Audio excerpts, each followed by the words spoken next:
नमस्कार दोस्तों, आपका मेरे चैनल आदि अनादि अनंत ज्ञान में स्वागत है। आइए आज जानते हैं कि अनंत चतुर्दशी का क्या महत्व है और इसका क्या मतलब होता है। सनातन धर्म में भाद्रपद महीने की शुक्ल पक्ष की चतुर्दशी तिथि का काफी महत्व है।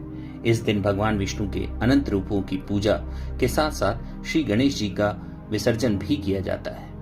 इस त्योहार को अनंत चतुर्दशी या अनंत चौदस भी कहते हैं। अनंत का अर्थ है जिसके ना आदि का पता है और ना ही अंत का। भाद्रपद माह की शुक्ल पक्ष की चतुर्दशी भगवान अनंत का व्रत रखकर मनाई जाती है। इस व्रत के नाम से लक्षित होता है कि यह दिन उस अंत न होने वाले सृष्टि के कर्ता विष्णु की भक्ति का दिन है। अनंत सर्व नागनामधिपा सर्व कामदा सदा भूयात प्रसन्नो में यत्तनाम भयंकरा मंत्र से पूजा करनी चाहिए। यह विष्णु कृष्ण रूप है और शेषनाग काल रूप में विद्यमान है, अतः दोनों की सम्मिलित पूजा हो जाती है।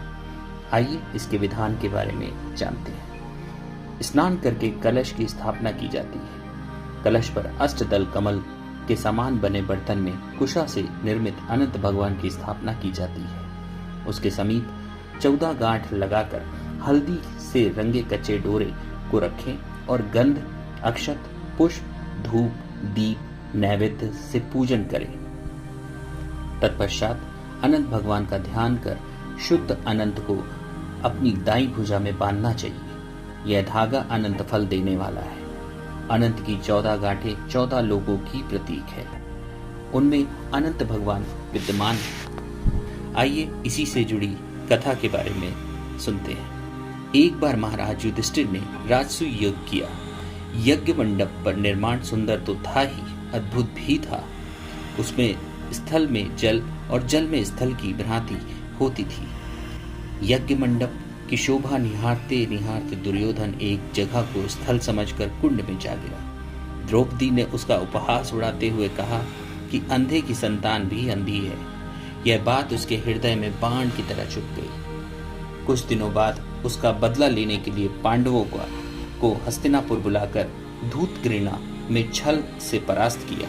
परास्त होकर पांडवों को 12 वर्ष का वनवास भोगना पड़ा। वन में रहते हुए पांडवों को अनेक कष्टों को सहना पड़ा। एक दिन वन में युधिष्ठिर से मिलने भगवान श्री कृष्ण आए। युधिष्ठिर ने उनसे सब वृत्तांत कह सुनाया और उसे दूर करने का उपाय पूछा। तब कृष्ण ने उन्हें भगवान अनंत का व्रत करने को कहा। इससे तुम्हारा खोया हुआ राज्य फिर प्राप्त हो जाएगा। इसके बाद श्री कृष्ण ने युधिष्ठिर को एक कथा सुनाई। प्राचीन काल में सुमंत नाम के ब्राह्मण के एक सुशीला नाम की कन्या थी। बड़ी होने पर ब्राह्मण ने सुशीला का विवाह कौंडिल्य ऋषि से कर दिया। कौंडिल्य ऋषि सुशीला को लेकर अपने आश्रम को चल दिए। रास्ते में रात हो जाने पर वे नदी तट पर संध्या करने लगे। सुशीला ने वहां पर बहुत सी स्त्रियों को किसी देवता की पूजा करते देखा। सुशीला के पूछने पर उन्होंने विधि पूर्वक अनंत व्रत की महत्ता समझा दी। सुशीला ने वहीं उस व्रत का अनुष्ठान करके 14 गांठों वाला डोरा हाथ में बांध लिया और अपने पति के पास आ गई। कौंडिल्य ऋषि ने सुशीला से हाथ में बंधे धागे के बारे में पूछा तो उसने सारी बात समझा दी। कौंडिल्य सुशीला की बातों से अप्रसन्न हो गए और उसके हाथ में बंधे डोरे को अग्नि में डाल दिया। यह अनंत भगवान का अपमान था।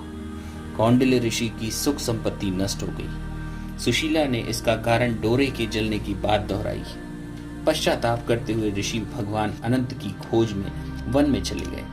जब वे भटकते भटकते निराश होकर गिर पड़े और बेहोश हो गए तो भगवान अनंत दर्शन देकर बोले, हे कौंडिल्य, मेरे अपमान का कारण ही तुम्हारे ऊपर यह मुसीबतों का पहाड़ टूटा है। तुम्हारे पश्चाताप के कारण मैं प्रसन्न हूँ। आश्रम जाकर 14 वर्ष तक विधि विधान पूर्वक अनंत व्रत करो, तुम्हारे सारे कष्ट दूर हो जाएंगे। कौंडिल्य ने वैसा ही किया। उन्हें सारे कष्टों से मुक्ति मिल गई। श्री कृष्ण ने की आज्ञा मानकर युधिष्ठिर ने अनंत भगवान का व्रत किया, जिसके प्रभाव से पांडवों को महाभारत युद्ध में विजय प्राप्त